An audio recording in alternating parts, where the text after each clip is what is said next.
Hello friends, നമുക്ക് വീട്ടിലിരുന്ന് കൊണ്ട് എന്തൊക്കെ സ്മാൾ ബിസിനസ് ചെയ്യാമെന്ന് നോക്കിയാലോ. അപ്പോൾ ആദ്യം തന്നെ വരുന്നത് നമ്മൾ സ്ക്രഞ്ചീസാണ്. ഇപ്പോൾ ട്രെൻഡിങ് ആയിക്കൊണ്ടിരിക്കുന്ന ബണ്ണും കൂടിയാണ്. നമുക്ക് കുട്ടികളൊക്കെ ഉണ്ടെങ്കിൽ വീട്ടിൽ അവർക്ക് ഉപയോഗിക്കാം, ക്ലാസ്സിൽ കൊണ്ടിട്ട് കുട്ടികൾക്ക് വെക്കുകയും ചെയ്യും. അതുപോലെ തന്നെയാണ് റെസിൻ ആർട്ട് ഇപ്പോൾ കീ ചെയിനും അതുപോലെ തന്നെ ഫ്രെയിമും അതുപോലെ തന്നെ വാൾ ഫ്രെയിമൊക്കെ ഉണ്ടാക്കി കൊടുക്കാം. പിന്നെ നമുക്ക് ആനിവേഴ്സറി അതുപോലെ വെഡ്ഡിങ് അതിനൊക്കെ പോകുമ്പോൾ നമുക്ക് ചെറിയ ഗിഫ്റ്റായിട്ട് കൊടുക്കാം. അതുപോലെ തന്നെ സ്റ്റിച്ചിങ് വീട്ടിലിരിക്കുന്ന അമ്മമാർക്ക് ചെയ്യാൻ പറ്റുന്നതാണ്. അടുത്ത ഊളനൂല് കൊണ്ട് ബാഗ് ഉണ്ടാക്കുന്നതാണ്. ഇത് സാധാരണ ഹാൻഡ് ബാഗ് മാത്രമല്ല വരുന്നത്, സ്കൂളിലേക്ക് പോകുമ്പോൾ ഇടുന്ന ബാഗും നമുക്ക് ഇതുകൊണ്ട് ഉണ്ടാക്കാൻ പറ്റുന്നതാണ്.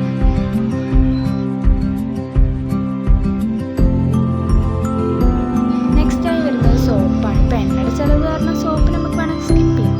അതുപോലെ തന്നെ ഫിനോയിൽ മേക്കിങ് നമുക്ക് വീട്ടിലടുത്തുള്ള വീട്ടുകാർക്കും കൊടുക്കാം. പിന്നെ ഹെയർ ആക്സസ് കുട്ടികളുള്ളിടത്തൊക്കെ എല്ലാവരും മേടിക്കുന്നുണ്ടാവുമല്ലോ.